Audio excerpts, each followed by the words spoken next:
ध्यान से सुन, पहले ये बटन दबाना है, फिर ये बटन, इससे ये ऑन हो जाएगा। उसके बाद ये वाला दबाना, फिर तुझे 5 मिनट के अंदर वहां से निकलना होगा।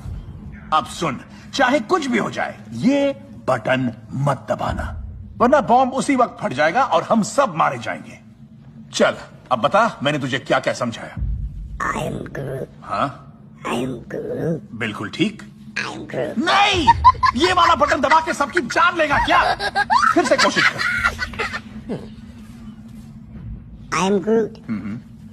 I am Groot. हाँ, I am Groot. अरे नहीं, अभी तो बोला ये वाला नहीं, दिमाग में कीमत है क्या? वहां नीचे जाकर तुझे कौन सा बटन दबाना है मुझे बता दी। नहीं! आ रहा है। चुप कर और कहीं से टेप लेकर आ। देख किसी के पास कोई टेप है क्या? मुझे बॉम्ब वाले बटन पे टेप लगानी है। मेरे पास टेप नहीं है, लेकिन देखता हूँ यार।